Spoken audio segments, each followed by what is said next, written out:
When we talk about the medieval Mongols, we often picture them as savage warriors who lived only for war and conquest. Bloodthirsty horsemen sweeping across the steppe, destroying everything in their path. And sure, they did plenty of that. But here's what nobody talks about.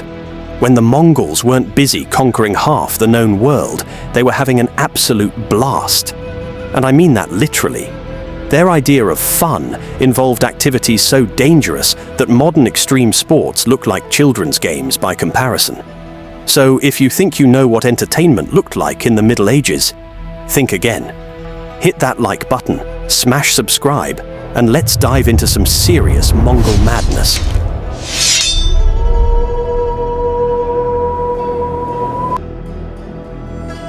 Let's start with the big three. The sports that defined Mongol culture so completely that they're still celebrated in Mongolia today. Wrestling, horse racing, and archery. These weren't just games. They were called the three manly skills, or Aryan Gurvan Nadam, and they were absolutely central to Mongol identity. But here's the thing. These sports didn't just appear out of nowhere. They developed directly from the skills you needed to survive on the harsh Mongolian steppe and to be an effective warrior in Genghis Khan's army. Every game the Mongols played was actually combat training disguised as entertainment. Pretty smart, right? You're having fun, but you're also becoming a better soldier. It's like if Call of Duty actually made you a better real-life soldier, except way more dangerous and with actual horses. Wrestling came first, and Mongol wrestling was nothing like the organized sport you see in the Olympics today. This was brutal. No-holds-barred grappling where the only rule was that you couldn't strike with your fists. Everything else, fair game. The objective was simple. Make any part of your opponent's body above the knee touch the ground, and you win. Sounds simple, but matches could last for hours. Wrestlers wore these distinctive outfits. A small tight vest that left the chest exposed called a zodog, and tight shorts called shudog. Why the exposed chest? According to legend, it started after a woman disguised herself as a man and won a major wrestling tournament. After that humiliation, they made the chest exposure mandatory to prove you were actually male. Whether that story is true or not, we don't know, but it's a great story. The matches were public spectacles. Everyone would gather to watch, from the great Khan himself down to common herders. Winners gained enormous prestige and honor, and champions could earn titles like Falcon, Elephant, or if you were really incredible, Lion. These weren't just symbolic titles. They came with respect, rewards, and social status that could change your family's fortune. But here's what made Mongol wrestling truly intense. There was no weight class system. A smaller, quicker wrestler might face off against someone twice his size. Strategy, technique, and endurance mattered as much as raw strength.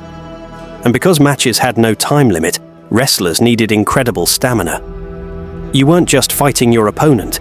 You were fighting exhaustion, the sun beating down, and your own body's limits. Now let's talk about horse racing, because this is where things get absolutely wild. When the Mongols raced horses, they weren't messing around with short sprints. We're talking distances of 15 to 30 kilometers. That's roughly 9 to 18 miles. And here's the kicker.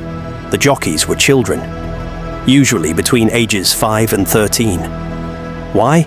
Because they were light, which meant the horses could run faster and longer. But let's be real about what this meant. You're putting a small child on a half-wild horse and sending them racing across open terrain for miles and miles at breakneck speed. No saddles in many cases, just riding bareback. No safety equipment, no helmets, nothing. Just a kid trying to hang on while their horse runs at full speed over unpredictable ground. These races were incredibly dangerous. Children fell off and were trampled. Horses collapsed from exhaustion or broke legs in holes and threw their riders. But this was considered normal and acceptable because horsemanship was the most essential skill for any Mongol. If you couldn't ride a horse expertly by age 10, you were basically useless in Mongol society. The races served as both entertainment and as a proving ground for the next generation. The winning horse, not the jockey, but the horse, was the symbol of strength and power. It was the one who could outrun the odds, and it was the one who could defeat the odds. The winning horse, not the jockey, but the horse, was the symbol of strength and power. It was the one who could outrun the odds, and it was the one who could defeat the odds. would be celebrated with songs and ceremonies. Mongols valued their horses more than almost anything else. A great war horse was worth more than most people's entire wealth. So these races were also a way to identify superior breeding stock and prove which horses had the best speed and endurance. And then there was archery. Now, you might think archery is pretty safe compared to wrestling or racing, but Mongol archery was insane. They didn't shoot at stationary targets from a comfortable standing position. They shot from horseback, while the horse was moving, at full gallop, at targets both stationary and moving. The Mongol composite bow was one of the most powerful weapons of the medieval period, capable of punching through armor at 100 meters. Learning to shoot accurately while bouncing around on a running horse took years of practice starting in early childhood. Mongol children were given small bows as soon as they could hold them, usually around age 3 or 4. The competitions pushed archers to their absolute limits, shooting at targets while riding past at full speed, shooting backwards while pretending to retreat, the famous Parthian shot that terrified their enemies, shooting at moving targets that simulated enemy soldiers, distance competitions to see who could shoot the farthest. Some Mongol archers could reportedly shoot over 500 meters, which is absolutely nuts when you think about the physical strength required to pull those bowstrings. And unlike modern Olympic archery, where you take careful aim over several seconds, Mongol combat archery was about rapid shooting, getting off multiple accurate shots in seconds while your horse was moving erratically. One training game involved shooting at a leather ball filled with milk or water that was thrown in the air. You had to hit it before it landed. Imagine the skill required for that. But wait, there's more. Beyond the big three, Mongols had other sports and games that ranged from clever to absolutely terrifying. Let's talk about shagai, which is basically the Mongolian version of dice or jacks, but played with sheep ankle bones. Now, this sounds cute and harmless compared to the wrestling and racing, but don't be fooled. Mongols took this game extremely seriously. The bones would be painted or carved to have 4 distinct sides, each representing a different animal: sheep, goat, horse, or camel. Players would flip the bones, and depending on how they landed, you'd gain or lose points. Betting was involved, sometimes heavy betting. Men could lose horses, livestock, even family members in high-stakes shagai games. The game required not just luck, but skill in how you threw the bones. Experienced players developed techniques to influence how the bones landed, though of course everyone swore they were relying purely on chance. Shagai tournaments could go on for days, with fortunes changing hands and reputations being made or destroyed. It was portable, could be played anywhere, and required nothing but a handful of bones and some flat ground. Perfect for a nomadic people constantly on the move. Even today, shagai is played in Mongolia, though thankfully the stakes are usually lower. Then there was a game that basically amounted to see who can stay on a wild horse the longest. Yeah, Mongols would capture wild horses from the steppe, and young men would compete to see who could break and ride them first. This wasn't gentle horse training. This was getting on an animal that had never been ridden before and trying not to get thrown off, kicked, trampled, or bitten. The horse was usually terrified and violently resistant. The rider was basically in a fight for his life while trying to demonstrate dominance. Spectators would bet on how long each rider could stay mounted. The winners gained reputations as exceptional horsemen, which was valuable currency in Mongol society. The losers gained broken bones and humiliation. During winter, when the steppes were frozen and covered in snow, Mongols played games on ice. They'd create primitive ice skates by strapping polished animal bones to their boots and race across frozen lakes and rivers. This was partly practical. It was a faster way to travel across ice, but it also became a competitive sport.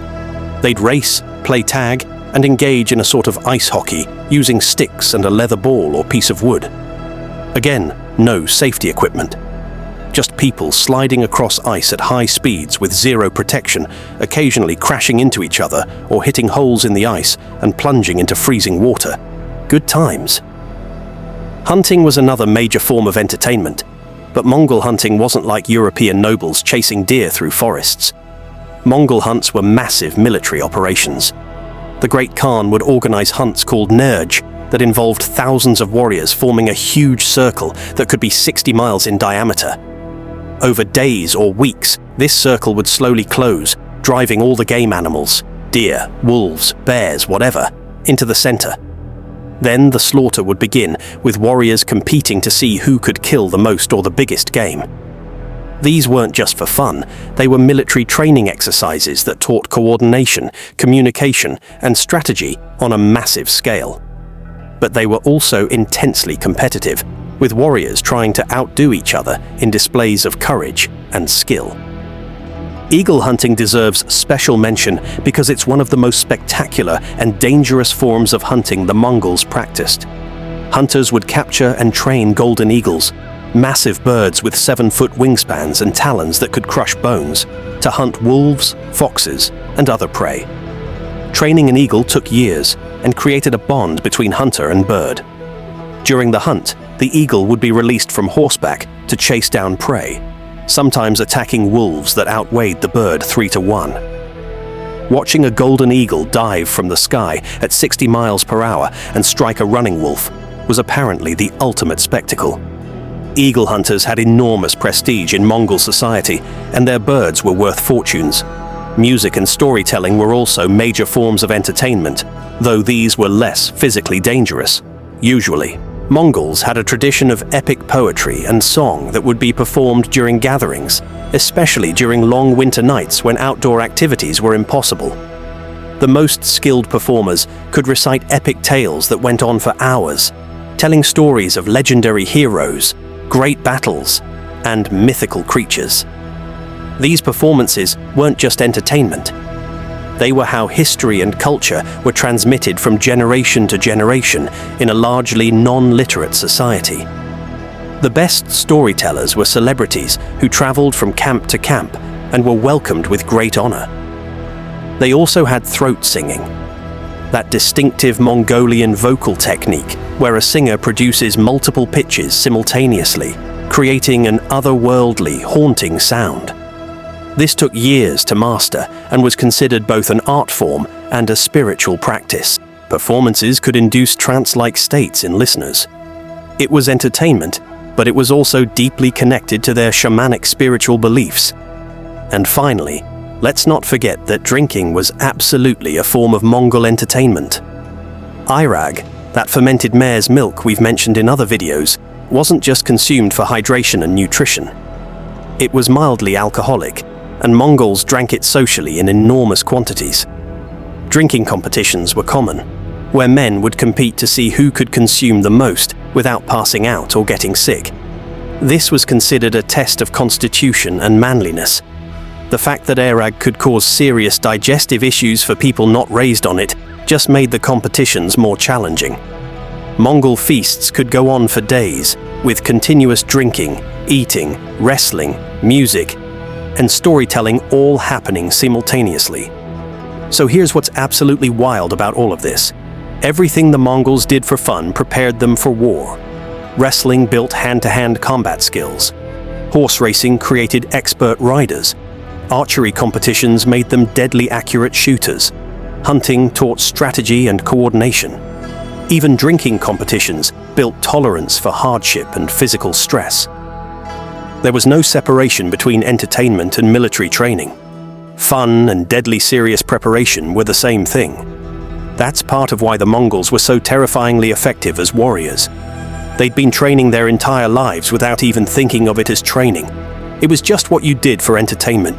Compare that to modern sports, where we go out of our way to make things safe. Helmets, pads, rules against dangerous moves, medical staff on standby. The Mongols would look at our extreme sports and laugh. You're wearing a helmet to ride a bicycle. Pathetic. When I was 5, I was racing a half-wild horse bareback across the steppe. Different times, different standards for what constituted acceptable risk. And you know what? This approach to entertainment reveals something profound about Mongol culture. They didn't separate leisure from work, play from preparation, entertainment from education. Everything was integrated. Every activity served multiple purposes. You weren't just having fun. You were getting better at survival. You were building social bonds through competition. You were proving your worth to your community. You were maintaining the skills that kept your family alive and your tribe powerful. Nothing was wasted. Every moment had purpose, even the moments that looked like pure entertainment. So the next time you think about the Mongols as just brutal conquerors, remember that they were also people who knew how to have a good time. A terrifying, bone-breaking, potentially lethal good time, but still. They worked hard, they fought harder, and when they played with the same intensity they brought to everything else. No half measures, no holding back. Full commitment to whatever they were doing, whether that was conquering an empire or seeing who could stay on a bucking horse the longest. If you made it through this entire video, you now know more about Mongol entertainment than 99% of people. Hit that like button, subscribe to Mongol Madness for more fascinating deep dives into the world's most misunderstood empire. And drop a comment telling me which Mongol sport you'd be brave enough to try. Wrestling? Racing? Archery? Or would you stick with the relatively safe option of shagai and risk losing your horse in a gambling game? Let me know. And remember, next time you think your hobbies are extreme, just be glad you're not a 5-year-old Mongol child being sent out on a bareback horse race across 18 miles of rough terrain.